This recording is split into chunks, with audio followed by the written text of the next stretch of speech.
Recently, I got a question from a parent asking, how can we present biblical morality in a way that competes with the world's message of being true to oneself and appearing cool? I mean, can biblical morality be attractive in any way? Well, several things to say to this. Number one, I think you got to start with yourself as the parent or the leader or the pastor. Where does biblical morality start? Where does your biblical morality start? Does it start in Exodus 20 with thou shalt not? Or does it start in Psalm 1 with blessed is the man? And I think we need to ask ourselves, what's our emphasis? Because I think actually the emphasis should be both. But oftentimes I think with our young people, our emphasis is with the thou shalt not.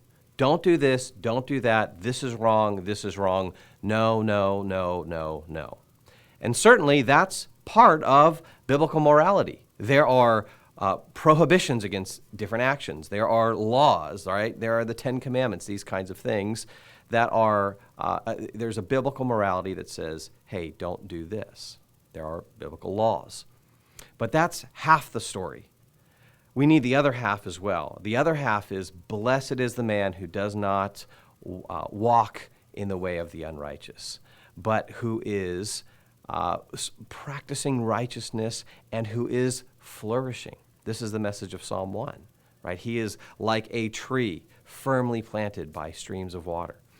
That is, I think, painting a picture of not just the no, but the yes.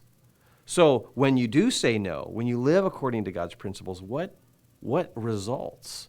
And so I think part of it, particularly with our teenagers, is by the time they get to the teenage years, there needs to be a shift in our emphasis to not just the no, but the yes. I think early on, there's a lot of the no and helping younger children submit to the law of God. But through that whole process, and particularly in the teen years, we want them to see that the law of God is something to delight in.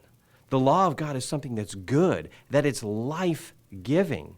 And it's not simply about God taking away fun options for us, but that actually when you follow his path, when you follow righteousness, it actually leads to the best kind of life possible. It leads to flourishing. And I think we have to paint for our teenagers a picture of what that looks like and contrast that with the world, right? And so we can take something like the hookup culture, the sexually promiscuous culture, and we can paint that picture, and we can look at the data from sociology and see what's the realistic picture of that. What results from a life of hooking up and one night stands and this kind of thing. We can paint that picture, and then we can contrast that with a beautiful vision of intimacy within marriage. And I think we need to help them see we're saying no to this because we want to say yes to this, something that's so much better. So I think that's one of the key ways to present biblical morality to our young people, is to emphasize the yes and a beautiful vision of what life lived in obedience to God results in. And then I think the second thing that we need to do is we need to show them through how we live. They need to see us flourishing as we follow God's commands. And so an example of this is my marriage to my wife, right? We've tried to be an example to our kids and for them to see a biblical marriage, a man and woman committed to each other in mutual submission, right? Loving the Lord. And we've wanted to just live this out. Of course, so that we would flourish and experience all that God has to offer. But then it's also a picture for our kids. And it was very affirming to us when our daughter, who was in high school, said, Mom, Dad, I want a marriage like you guys have.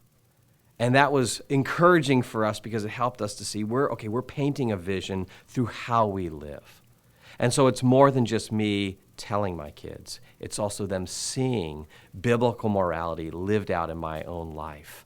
And those two things are keys in helping our young people to see a vision of morality that's beautiful, that's Christian, that's following in God's ways. And of course, help them to realize, we're not going to compete with the culture in cool, but we've got something much deeper and richer and more satisfying.